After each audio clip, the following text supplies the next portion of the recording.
नमस्कार, आप सबका स्वागत है हमारे चैनल नेक्स्ट 9 न्यूज़ पर। मेरा नाम है दीपक गुप्ता।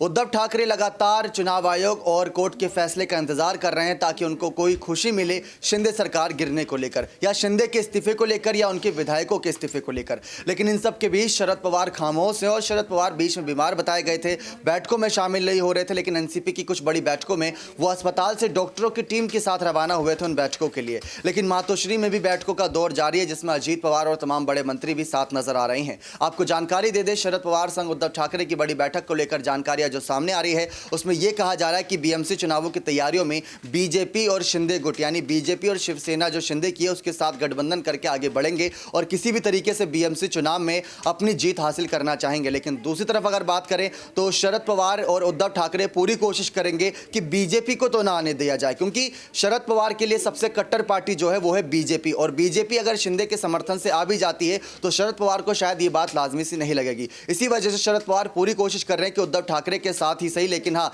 तमाम विपक्षी पार्टियों को एकजुट करके बीएमसी चुनाव से पहले रोकने की कोशिश करें बीजेपी और शिंदे गुट को। वरना अगर ये दोनों एक साथ आ गए, और दोनों ने यहां पर वैसे तो ऐलान कर ही दिया है, लेकिन दोनों एक साथ अगर चुनावी रण में उतर गए तो समझ लीजिए एनसीपी और बीएमसी चुनाव में उद्धव ठाकरे की शिवसेना को बड़ा झटका लगेगा। और लगातार संजय राउत भी शरद पवार से मुलाकात कर रहे हैं, क्योंकि जो पात्रा चौल मामला था उसमें शरद पवार का भी नाम सामने था, लेकिन शरद पवार पर इतना शिकंजा नहीं कसा गया था। शरद पवार बीजेपी के खिलाफ ज्यादा कुछ नहीं बोलते, वो शिंदे के समर्थन में नजर आए थे, शिंदे की तारीफ भी करते नजर आए थे।